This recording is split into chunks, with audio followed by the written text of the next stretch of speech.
በጵጵስና ስም የተሸፈኑትንስ ነውራቸው በአደባባይ የተገለጠውንስ እንዴት ይዳኛሉ? ለነዚህስ መታዘዝ ይገባል ወይ? አንተ እግዚአብሔር አይደለህምና የህሊናን አይተህ የልብን መርምረህ አትፈርድ። በስድብ ማንንም ምላሽ መስጠት ወይም ዳኝነት መስጠት መቆም አለበት። እኛን አይገልጥም። እኛ ልጆቻቸው አይደለን እንዴ? ጥርሳችንን የሚሰብር ነገር ያጎርሱናል እንዴ? ስልጣነ ክህነት መደበቅ አስፈላጊ ነው አይደለም? ከሆነስ ከምን አንፃር? በዘይት የታሸ ቆዳ ያለው ይሄ ሰውነቱ የሚያጥበረብረው ሁሉ በቅቻለሁ ሊለን አይችልም። ሚስት አግብተህ በድንግልና መኖር ነው የምፈልግ ይባላል እንዴ? ከ9 ሰዓት በፊት የሚበላ ካህን ክህነቱ ይሻር ይላል።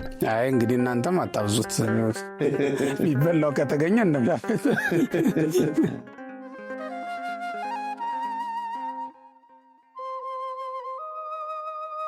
ሰላም ጤና ይስጥልኝ። በመላው ዓለም የምትገኙ ወደ ቀንዲል ሚዲያ ቤተሰቦቻችን እንደምን አላችሁ? ሰላም እግዚአብሔር ከሁላችንም ጋር ይሁን።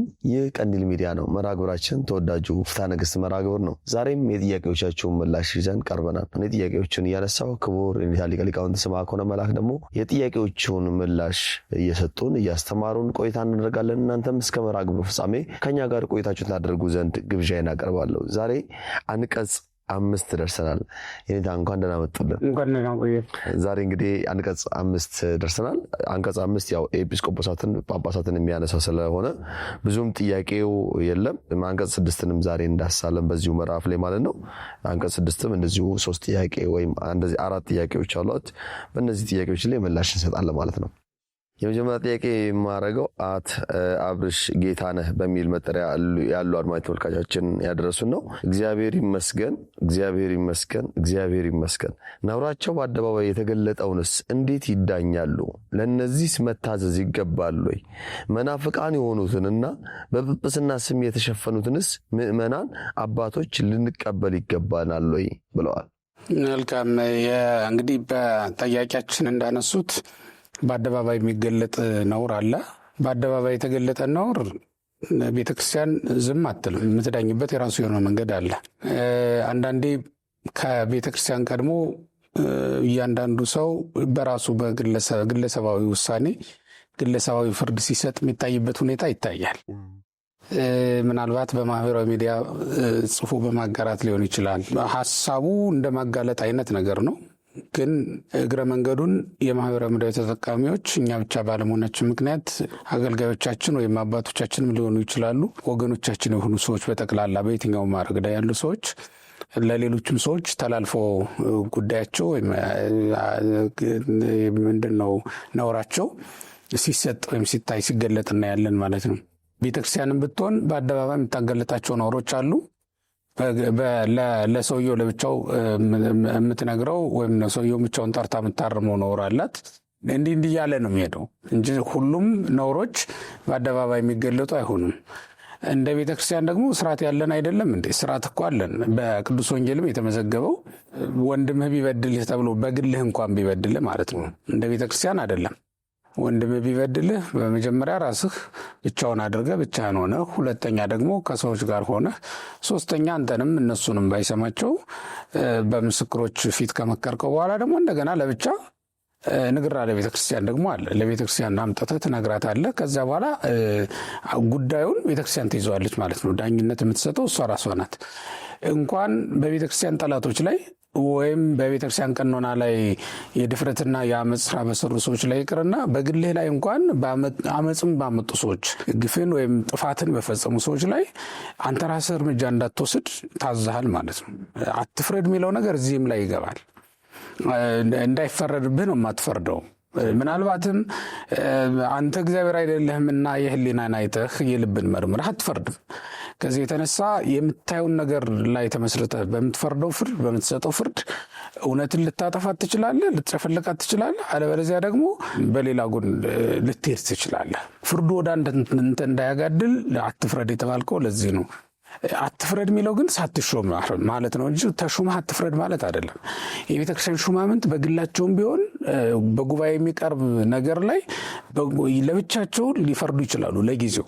ያ ማለት ለምሳሌ ነውሩ የተገለጠ አንድ ካህን ወይም አንድ አገልጋይ የዝሙት ነውር ሊሆን ይችላል የተገኘበት፣ ወይም የምንፍቅና ነውር ሊሆን ይችላል የተገኘበት። እንደዛ ከሆነ ሊያግደው ይችላል ለጊዜው። የሚያግደው ግን የተሾመ ስለሆነ መብቱ ነው ማለት ቤተክርስቲያን ትፈቅድለታለች። ለጊዜው ይጠራዋል፣ ሐሳቡን ይረዳዋል። የስህተት ከሆነ ያንን ይቅርታ እንዲጠይቅ ያደርገዋል። ካልሆነ ግን ለጊዜው ያግድና ለቤተክርስቲያን ያሳውቃል ማለት ነው። ለቤተክርስቲያን ማስረጃዎቹን ምስክሮቹን ማለት ነው ካቀረበ በኋላ ቤተክርስቲያን የምትለውን ነገር ደግሞ ይጠብቃል ማለት ነው። እስከ ወዲያው ድረስ ግን ብቻውን ሊያግደው አይችልም ማለት ነው።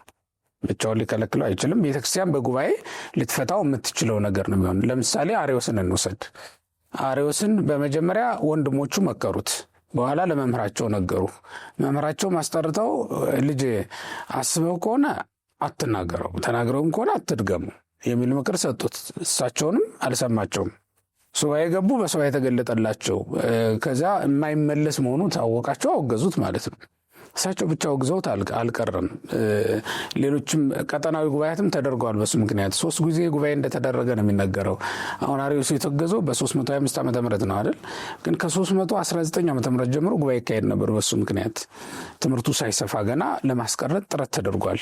የእስክንድርያ ቤተክርስቲያን ራሷ ከዛ ደግሞ በአካባቢ ያሉትን ጉባኤያት ይዛ አስራት ገብረ ማርያም ጽፈውታል በትምህርተ መለኮት መጽሐፋቸው ላይ። ሌሎችም ጸሐፊዎች ጽፈውት በታሪክ መልኩ ይገኛል። እና ከዚያ ከ319 ዓመተ ምህረት ጀምሮ ለ3 ጊዜ ጉባኤ ቆሙበታል። በዚህ በአርዮስ ጉዳይ እንኳን ማለት ነው። እና በመጨረሻ ነው የሃይማኖት አዋጅ ታውጆ ሃይማኖታችን ይሄ ነው ተብሎ ሐዋርያት ያስቀመጡትን መሰረት በማድረግ ሰፍረው ቆጥረው አባቶቻችን ያስቀመጡልን የእሱን ጉዳይ ደግሞ እልባት ሰጡት ለመጨረሻ ጊዜ ማለት ነው። እንደዚህ ባለው ሁኔታ ነው የሚደመደመው። አሁን የአርዮስ ጉዳይ አደባባይ የወጣ ነውር እኮ ነው። ምክንያቱም ሲያስተምር ይሰማላ። ከወንድሞቹ ጋር ይከራከርበታል፣ ከበታቾቹ ላሉት ደግሞ ያስተምረዋል። ለበላዮቹ ደግሞ ሲሆን ይቅለሰለሳል። የበላዮቹ ውስጥ ጠይቁት ደግሞ እንዳላለ አድርጎ እንደው ሰዎቹ ስለሚጠሉት ብቻ የሚሉት የሚያስወሩበት ወሬ እንደሆነ አድርጎ ይናገራል እና ለማሳመን ይሞክራል። አባቶች እንዳያወግዙት ማለት ነው፣ ከቤተክርስቲያን እንዳይለዩት። ምክንያቱም ከቤተክርስቲያን ከለዩት ምዕመናንን አያገኛቸውም። ምዕመናንን ካላገኘ የሚበክለው ሰው አያገኙ እና ያችን መድረክ ያችን እድል ላለማጣት አባቶች ፊት ይቅለሰለሳል፣ ከወንድሞቹ ጋር ይከራከራል፣ ለበታቾቹ ደግሞ ሲያስተምር ያድራል። ይህንን ነበር የሚሰራው። በአደባባይ የተጋለጠም እንኳን ቢሆን ተመልከት፣ ከ319 እስከ 325 ዓመተ ምህረት ድረስ ለ6 ዓመት የፈጀ ጉዞ አድርጓል ማለት ነው። በዚህ ዘመን ያን ያህል ጊዜ ብንታገሰው ሰው ይተርፍልናል ወይ? እሱ ሌላ ችግር ነው። ምክንያቱም በዚህ ዘመን በጣም ፈጣን ነው ሐሳብ፣ በጣም በፍጥነት አንተ ጋር መድረስ የሚችልበት የሆነ የዓለም ጥግ ላይ የሆነ የዓለም ማዕዘን ላይ ያለች አንድ ሰው ላይ ሐሳብ በቀጥታ ዕለቱን መድረስ የሚችልበት። ይሄው የምንናገረው ነገር በቅጽበት በዕለቱ ብዙ ሺህ ማይሎችን አቋርጦ ሊሄድ ይችላል። ይሄ በሆነበት ዘመን ይህን ያክል ዘመን መታገስ አለብን ወይ? እንደዚያ አላስብም። ቤተክርስቲያን ቶሎ ብላ እርምጃ መውሰድ አለበት። እርምጃው ሲወሰድ ግን በግላችን በተለይ እኛ ምዕመናን በቤተክርስቲያን አባቶች ሊሆኑ ይችላሉ፣ የጵጵስና ማዕረግ ላይ ያሉ ሰዎች ሊሆኑ ይችላሉ። የምንወስዳቸው እርምጃዎች ስድብ ያልተቀላቀለበት፣ በተለይ ክብረ ነክ ያልሆኑ፣ ይሄ ብሔር ተኮር ያልሆኑ፣ ጾታ ነክ ያልሆኑ፣ የራስን ማንነት የተማረ ያልተማረ የምንለው ነገር አለ አይደለ? በዚያ መመዘኛ ውስጥ የማይገቡ መሆን አለ። ጉዳዩ ላይ ብቻ ትኩረት ማድረግ፣ ሰውየው ላይ አይደለም ትኩረት ማድረግ የሚያስፈልገው። ሚዲያ ላይ ከወጣ ብዙ ሰው ይሰማዋል። አባቶቻችን ናቸው እነሱ የሚሉት ቤተክርስቲያን የምታስተምረው ነው ብለን እናምናለን። ይህን ያክል ክብር ከሰጠናቸው ቤተክርስቲያን የማትለውን ነግረውን እንድንሰናከል ማድረግ የለባቸውም። እኛ ልጆቻቸው አይደለን እንዴ? ጥርሳችንን የሚሰብር ነገር ያጎርሱናል እንዴ? እኛ ልጆቻቸው አይደለን እንዴ? ጉሮሯችንን ቆርጦ የሚጥል መራራ ነገር ያጠጡናል እንዴ? ሊሆን እኮ አይችልም። አይሁድ ናቸው መራራ ሐሞት ያጠጡት አይደል? አይሁድ ስለሆኑ ነው። ሐዋርያት ቢሆኑ ያደርጉት ነበር? ለእኛ ሐዋርያቶቻችን ናቸው መራራ ሐሞት ወይም መራራ ትምህርት ሊያስተምሩን አይገባም ነው። ዞሮ ዞሮ ግን እኔ ትኩረቴ ስድቡ ይቅር ነው። አባቶችን እንኳን የእኛን አባቶች በሌላ በኩል የቆሙትን ከኛ ቤተክርስቲያን ውጭ የሆኑትንም ሰዎች በስድብ ማንንም ምላሽ መስጠት ወይም ዳኝነት መስጠት መቆም አለበት። እኛን አይገልጥም። ክርስቶስ አልተሳደበም። ሐዋርያትም እንደዛው አልተሳደቡ። የሚሳደቡበት ጊዜ እንኳን ቢኖር አላቸው የስድብ ቃል እግዚአብሔር ገስጸው ብለው ሊናገሩ ይችላሉ። ወይም ለሰይጣን ስጡት፣ መጥተው ለሰይጣን። አሁን ቅዱስ ጳውሎስ ለሰይጣን ስጡት ይላል። ምን ማለት ነው? ለሰይጣን እንዴት ሰው ይሰጣል ያሉ እንደሆነ ይሉና ሊቃውንቱ አውግዞ ሲለዩት ሰይጣን ያድርበታል ያንን ማለቱ ነው ይላል። አውግዛችሁ ለዩት ማለቱ ነው። ብለው አባቶቻችን ተርጉመውልናልና ልክ እንደዚህ አይነት ስርዓት አላት ቤተክርስቲያኒቱ እና በጉባኤ ተወስኖ የሚሰጠው። የተገለጡ ነውሮችን ቤተክርስቲያን ካልደረሰችባቸው ግን ለቤተክርስቲያን የማቅረቡን ስራ ማንኛውም ለቤተክርስቲያን አባል የሆነ ሁሉ ሊያቀርብ ይችላል እንጂ ራሱ መፍረድ በቀኖናችን የተፈቀደ አይደለም ለማለት ነው። በጣም መልካም። ሁለተኛ ጥያቄያችን አትሀበን ተስፋ ገብርኤል በሚል መጠሪያ ያሉ አድማጭ ተመልካቾቻችን ያደረሱ ነው። ሰላም ክርስቶስ ከኛ ጋር ይሁን። አንድ ጥያቄ አለኝ። በአንድ ሀገር ፓትርያርክ ሁለት መሆን ይቻላል ወይስ አይቻልም? ሁለተኛ ደግሞ አንድ ፓትርያርክ ከሞተ እስከ ስንት ይቆያል አዲስ ለመሾም ይላል። ይሄ አንገብጋቢ ጥያቄ አይደለም፣ እንደው ምዕመናን ካነሱት ዘንድ ነው እንጂ እንዲህ አይነት ጥያቄ እናንተንም አይጠቅማቸውም፣ እውቀት አይጨምርም፣ ምንም የተለየ ነገር አያመጣም። ቤተክርስቲያኒቱ ያለ መንበር ዝም ብሎ ያለ ሹም አያድርም። እለቱንም ልትሾም ትችላለች። ሁኔታዎቹ የምናዘገያቸው አንዳንዴ ምንድን ነው ምርጫ የሚባል ነገር አለ አይደል? ወይ የእግዚአብሔርን ፈቃድ መጠየቅ የሚባል ነገር አለ። እሱን ለማወቅ ያክል ነው የምናዘገየው እንጂ ከዚያ ውጭ ይህን ያህል ቀን የሚባል ነገር የለም። ማድረጉ መርጠው ወይም ደግሞ ተተኪያቸውን መርጠው ከሄዱ ራሱ እኮ በጥንቱ የቤተክርስቲያን ትውፊት እንዲያውም እንደዛ ነው የሚደረገው። ለምሳሌ አቡነ ተክለ ሃይማኖት ሲያርፉ ኤልሳ ከኔ ቀጥሎ ይሾም ብለው አወጁ። ለደቀ መዛሙርቶቻቸው ነገሩ ደብረ ሊባኖስ ላይ። ስለዚህ ሁለተኛው እጨጌ አቡነ ኤልሳ ነው። ደቀ መዛሙርቱ አባታቸውን ቀበሩና አባታቸውን ሾሙ። የሆነው እንደዛ ነው። እለቱን ሊተካ ይችላል። ይሄ አንድ ፓትርያርክ ሁለት መንበር፣ አንድ መንበር ሁለት ፓትርያርክ የለም። እኛ አንዱ ዘመን አጋጥሞን ነበር፣ አለፈ። በቃ በታሪክ አጋጣሚ ደስ ማይል ታሪክ ተፈጥሮ በመካከል የገባ ነው እንጂ ሆን ብለን በቀኖናችን ፈቅደን ያደረግነው ነገር አይደለም። ሶስተኛ ጥያቄ የምናደርገው አቶ ሶፎንያስ ቢሆነኝ በሚል መጠሪያ ያለው አድማጭ ተመልካቻችን ያደረሱን ነው። ጥያቄ በ330 ዓመተ ምህረት አካባቢ ፍሬምናጦስን ቅዱስ አትናቴዎስ ጵጵስና ሹመው እንደላኩት ታሪክ ይናገራል። ግን መጀመሪያ እዚህ ምዕመን ነበር እና ሌሎች ማዕረጋትን አልፎ በአንዴ ጵጵስና መሾም ይቻል ነበር ወይስ በዝርዝር ስላነበብሁ ይሆናል? ሁለተኛ በ1928 አካባቢ አቡነ ቄርሎስ አምስተኛ ሮማ እንደሄዱ በዛው ሀገራቸው ስለሄዱ የኢትዮጵያ ቀሳውስት በ1930 አቡነ አብርሃም ሊቀ ጳጳስ አድርገው ሾሙ ይላል። ወይም ብላቴ መርሴ ሐዘን ቀሳውስትስ እንዴት ከነርሱ በላይ ያለን ሹመት መስጠት ይችላሉ ብለዋል። እንግዲህ በታሪክ ነው ያነሱትና ታሪኩን ወደ ቀኖና አምጥተውት ነው። አቡነ ሰላማ መጀመሪያ የነበሩበትን ማዕረግ አናውቅም፣ የሚገልጽ ነገር የለም። ግን ሃይማኖት እንደነበራቸውና ክርስቲያን እንደነበሩ ይታወቃል። ለዛውም ደግሞ የተማሩ እንደነበሩ ያሳያል ታሪካቸው። ምክንያቱም ትምህርቱን መለየት ችለዋል። ይሄ የወንጌል አማኝ ሕዝብም እንዳለ በደንብ ነው ያወቁት እና የተማሩ መሆናቸውን በደንብ ያስረዳል። ለዛም ነው እንደውም ወደ ቤተ መንግስትም ሲገቡ የቤተ መንግስት ልጆች እንዲያስተምሩ ተብሎ እንደገቡ ነው ታሪኩ የሚነግረን እና የተማሩ መሆናቸው ግልጽ ነው። በየትኛው ማዕረግ ላይ የነበሩ መሆናቸውን ግን የሚገልጽ ነገር የለም። ሆኖም ካህን አለመሆናቸውን መገመት ይቻላል። ምክንያቱም ለማጥመቅ አልጀመሩም፣ ማጥመቅ አልፈለጉም። ግዝረተ ሬ ነው እንጂ ያሉት ጥምቀትን ጀመሩ የሚል ነገር የለም። ስለዚህ ካህን ላይሆኑ ይችላሉ ብለን ልንገምት እንችላለን። ከታሪክ በመነሳት ማለት ነው። መገመት ነው እንጂ ማስረጃ እኔ አይቻለው። እንደዛ ከሆነ ከዛ በኋላ ሄደው ምኑን ነው በየቀኑ መሾም ያለባቸው ከተባለ በአንድ ቀንም ሊሾሟቸው ይችላሉ። እንደውም እኮ በሐዋርያት ራሱ ታሪክ ስንመለከት በሐዋርያት ላይም ራሱ መምህራኑ እንደሚሉት ከዲቁና እስከ ፕትርክና ድረስ ያለውን አንድ ቀን ሾማቸው ብለን ነው የምናውጀው። የዕርገት ዕለት አንሳ ዲሆ ባረኮሙ አይደል የምንለው? እጁን አንስቶ ጫነባቸው፣ ባረካቸው፣ እየባረካቸው ተለያቸው እንላለን። ምንድን ነው የሾማቸው? ከዲቁና እስከ ፕትርክና ድረስ ነው አንድ ቀን የሾማቸውና ሊሆን ይችላል። በእኛም ዘመን የሚሰጡ አባቶች አሉ። ዲቁናና ቅስና አንድ ጊዜ እስከ ቁምስና ድረስ ሲሰጡ እኔም ራሴ ያውቃለሁ እና ሊደረግ ይችላል። ከለክለው ነገር የለውም ለማለት ነው። ወደ ሁለተኛው ስናልፍ የጣሊያን ወቅት ነው ይሄ የተጠቀሰው ዓመተ ምህረት በ1928 እሱ የጣሊያን ወቅት ነበረ። በወቅቱ የነበሩት ሊቀ ጳጳስ በሀገሪቱ ስትያዝ አዲስ አበባ ዋና ከተማ በተለይ በጣሊያን ቁጥጥር ስር ስለነበረች መላ ሀገሪቱ ጦርነት ላይ ነው የነበረችው እና ትተዋቸው ሄደዋል። በወቅቱ የነበሩት ሊቀ ጳጳስ ሰብሳቢው ማለት ነው 4 ጳጳሳት ይመስለኛል የነበሩት ያን ጊዜ።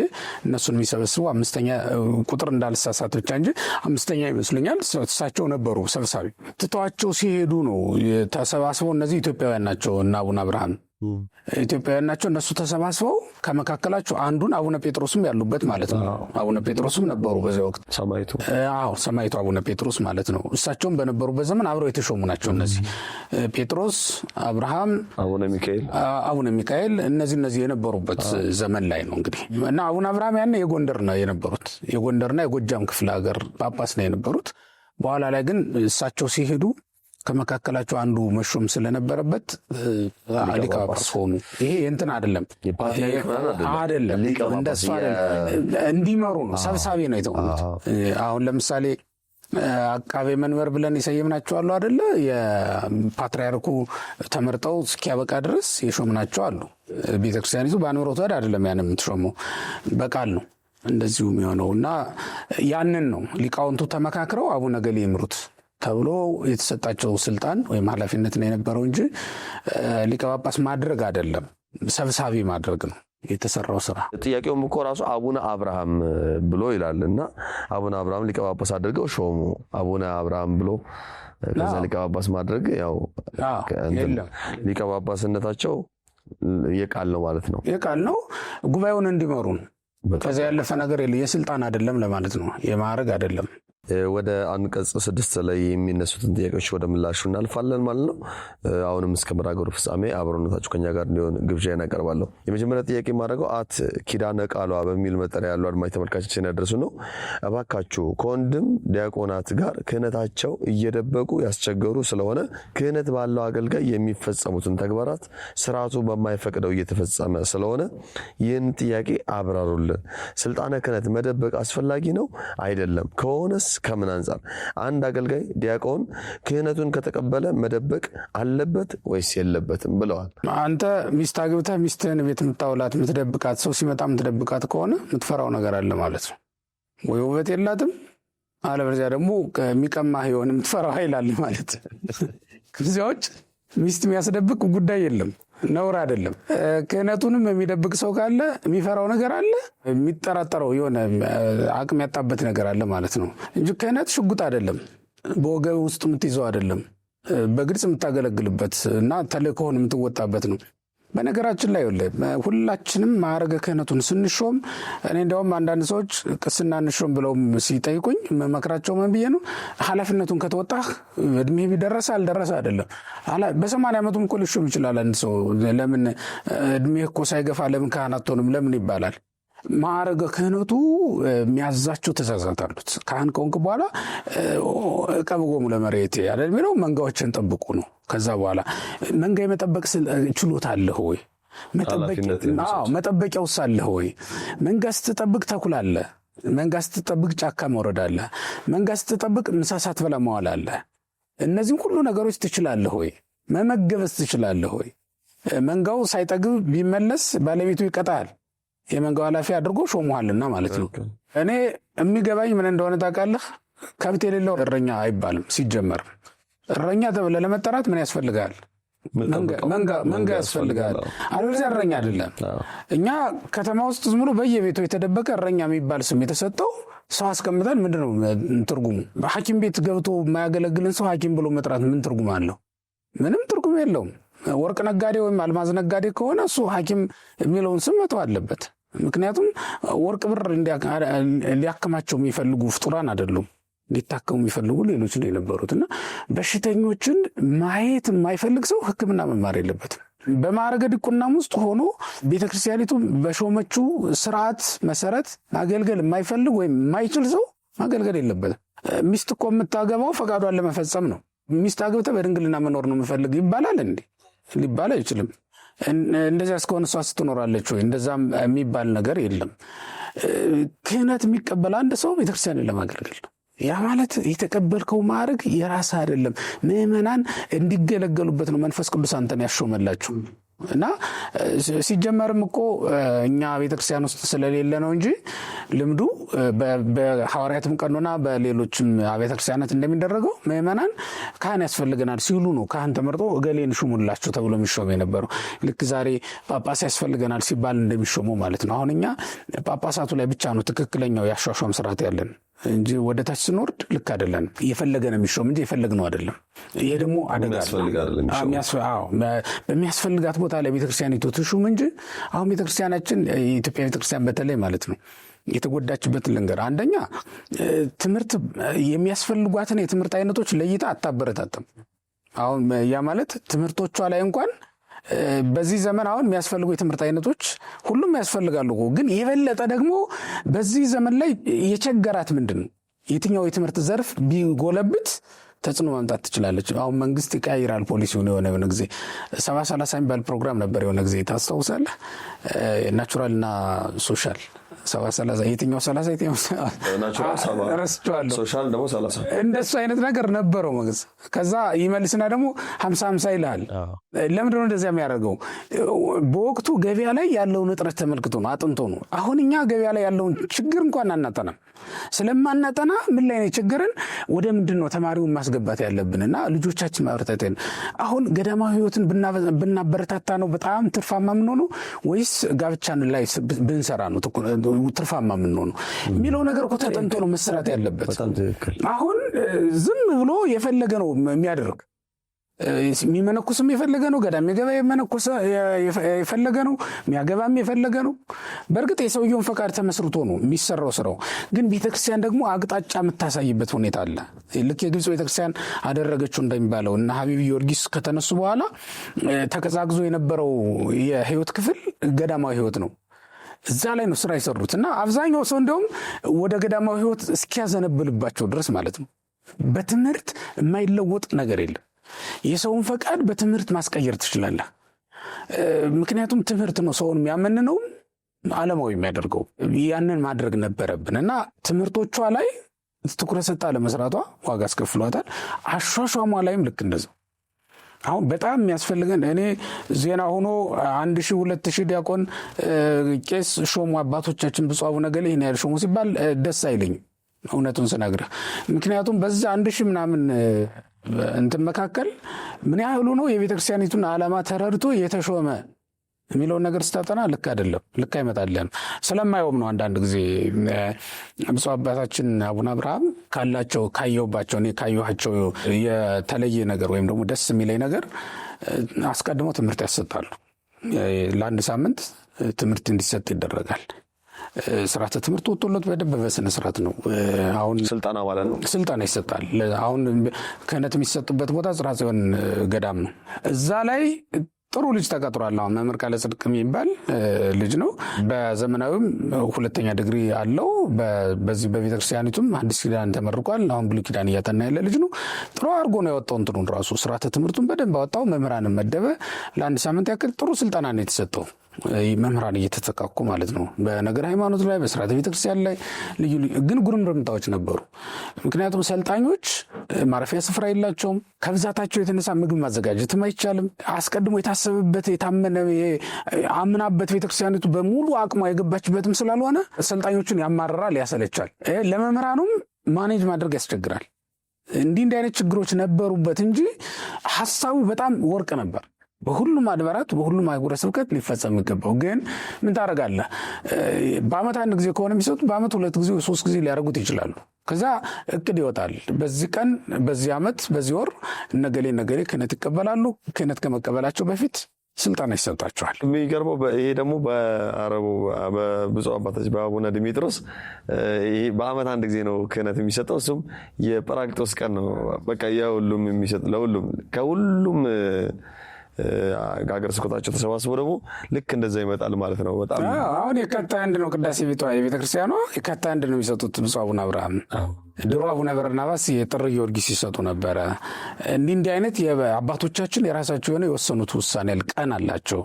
በዚያ ቀን እንደዚህ ከመሰጠቱ በፊት ሁሉም አድባራት ሁሉም አህጉረ ስብከቶች ላይ ቢለመድና ቢያድለን እታች ትምህርት ቤት ላይ ያሉ ነው ገና ሰርተን ማውጣት ያለብን መጨረስ ያለብን። ያንን ማድረግ ካልቻለ ግን እዚህ እንኳን መጥተው ቢያንስ ትንሽ ስልጠና ወስዶ ግንዛቤያቸው ኑሯቸው ያ ማለት የትምህርት ፍላጎት እንዲኖራቸው አድርገን መስደድ ይቻል ነበር ብዬ አስባለሁ። እሱም ባለማድረጋችን ምክንያት የፈለገ ነው የሚሾም እንጂ የፈለግነው ቢሾም ኑሮ ለመደበቅም እድል አይሰጠውም ነበር ለማለት ነው። ስለዚህ የምትደብቁ ወንድሞች፣ ዲያቆናት፣ ቀሳውስት ሁሉም አንተም ቅስና ተቀብለሃል የሚል ሐሜት አለ። የተደበቀ ከሆነ እና መውጣት አለበት። እንዳንተ አይነት በቅንነት የሚያገለግሉ ሰዎች ከሆኑ እውነት ለመናገር ቢቀበሉ እኔ ደስ ይለኛል። ያው ሚዲያውም አንዱ ማገልገያ ዘርፍ ስለሆነ የመጠበቂያ በትር እኮ ነው። የእረኛ በትር በለው በሰውኛው አነጋገር ስናየው የእረኛ በትር ነው። በዚህ መመገብ ይቻላል፣ በዚህ መጠበቅ ይቻላል። እና ይሄ አንዱ የአገልግሎት ዘርፍ ነው። እንዲህ ባለ በነቃ ሁኔታ ተሳትፎ ማድረግ የማይችሉበት ከሆነ ምንም ጥቅም የለውም። ወታደር ማትመራበት የጀነራልነት ማዕረግ ለአንተ ጥቅም የለውም። ወረቀት ላይ ብቻ ከስም ውጭ ከስሙ ጋር ተከታትሎ ከመምጣት ውጭ አሁን እነዚህ የክብር ዶክትሬት የሚባሉ አሉ እና ሰርተፊኬት አላቸው ይመስለኛል። መጠሪያ ሊሆኑ እንደማይችሉ ባለሙያዎችም ሲናገሩ ሰምቻለሁ።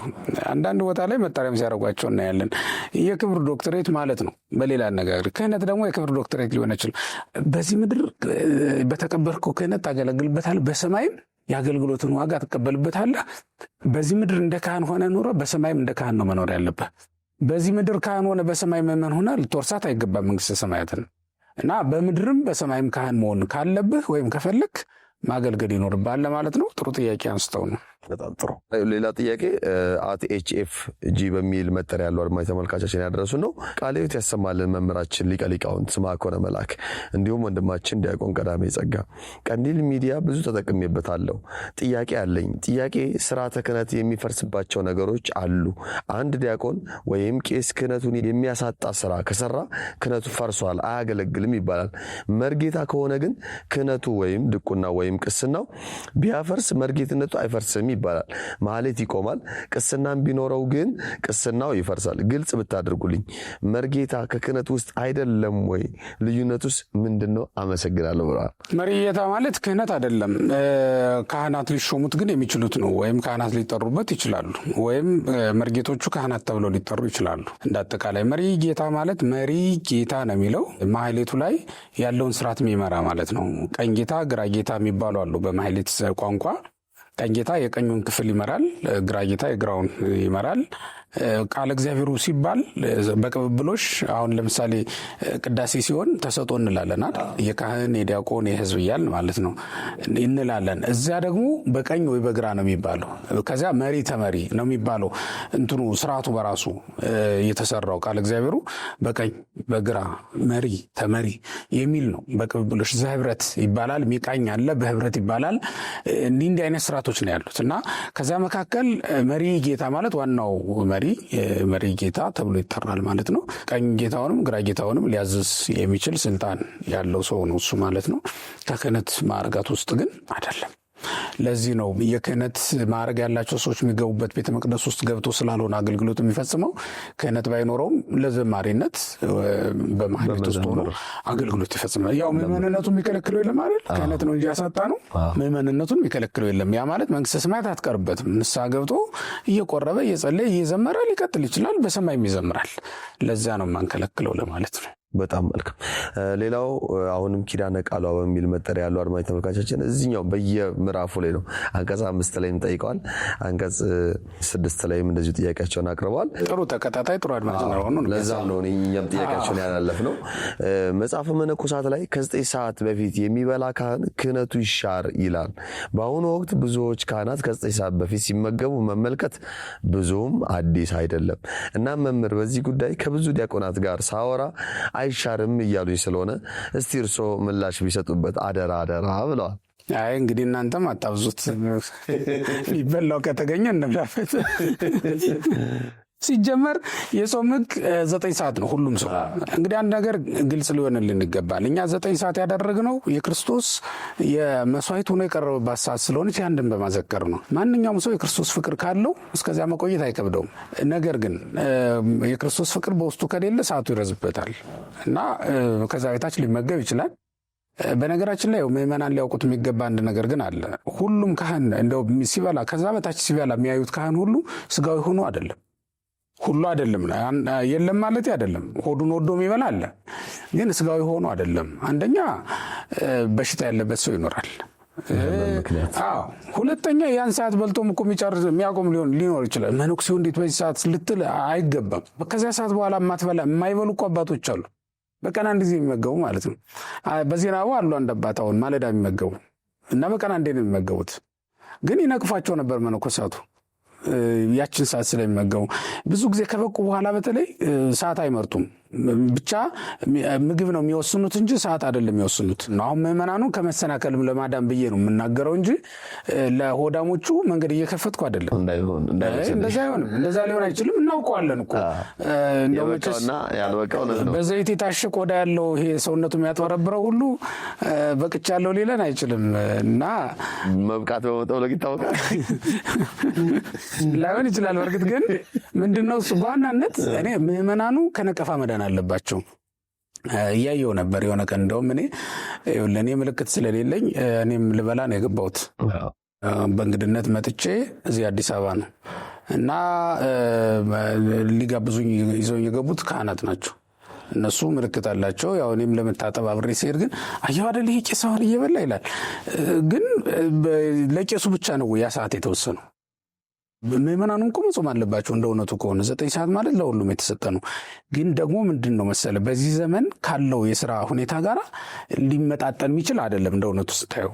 ምክንያቱም 9 ሰዓት ለምሳ የሚለቀቅ ምዕመን አለ ወይ ስትል ለሁሉ አይመችም።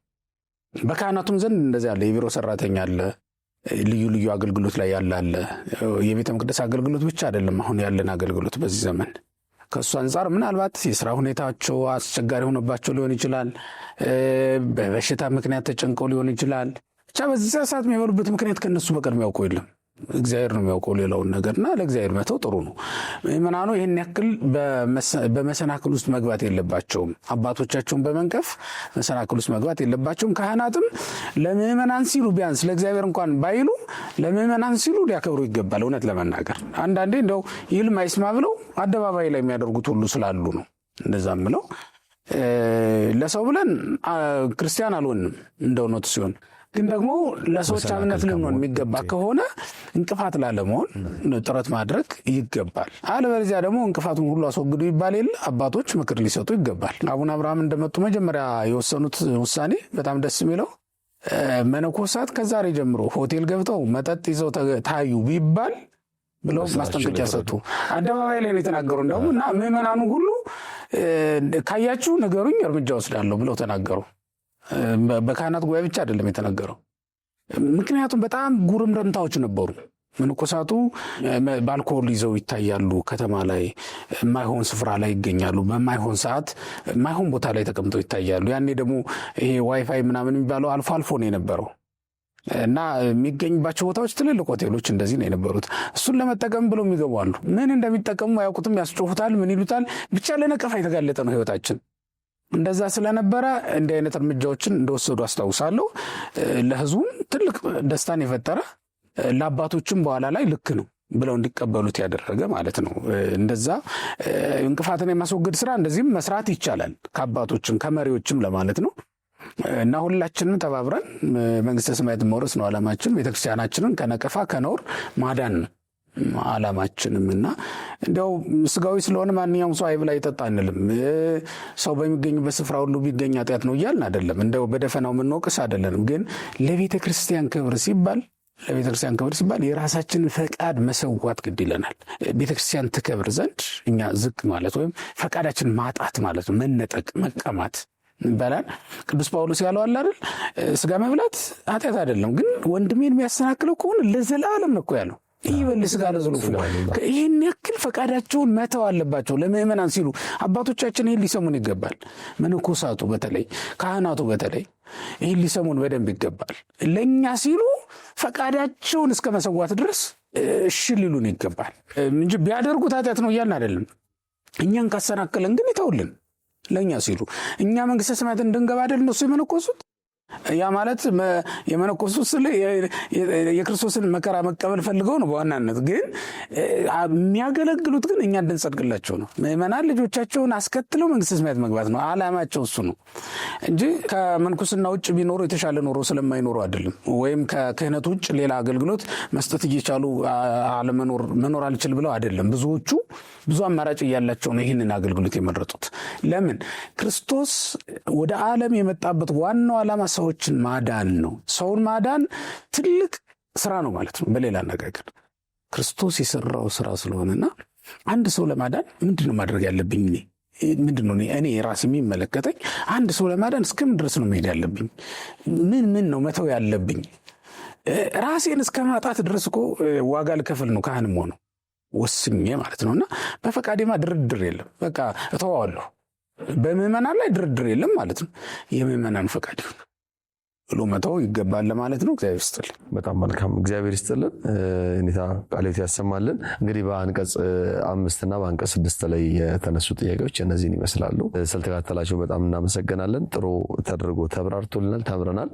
ሌሎችንም ጥያቄዎችም እንደዚሁ ሳምንት ደግሞ በአንቀጽ 7 ያሉትን ጥያቄዎች እናቀርባለን። በአንቀጽ 8ም እንደዚሁ አሁን ቀጣዩ ያሉትን እስከ 24 ድረስ ያሉትን ሁሉንም ጥያቄዎች እናቀርባለን። እናንተም ያልሰማችሁ ትምህርቱን ያልተከታተላችሁ ትምህርቱን እየተከታተላችሁ ጥያቄውም ካላችሁ ጥያቄያችሁንም እየጻፋችሁ እኛ በደረስንበት ሰዓት ላይ ጥያቄዎቻችሁን እያወጣን ምላሽ የምንሰጥ ይሆናል። እስከ መርሐ ግብሩ ፍጻሜ ስለተከታተላችሁን ከልብ እናመሰግናለን። ቪዲዮውን ወይም ደግሞ ትምህርቱን ለሌሎች ሼር ማድረግ አትርሱ። የቀንዲል ሚዲያ ዩቲዩብ ቻናላችሁ ሰብስክራይብ ያደርጋችሁ ቤተሰብ ሁኑ።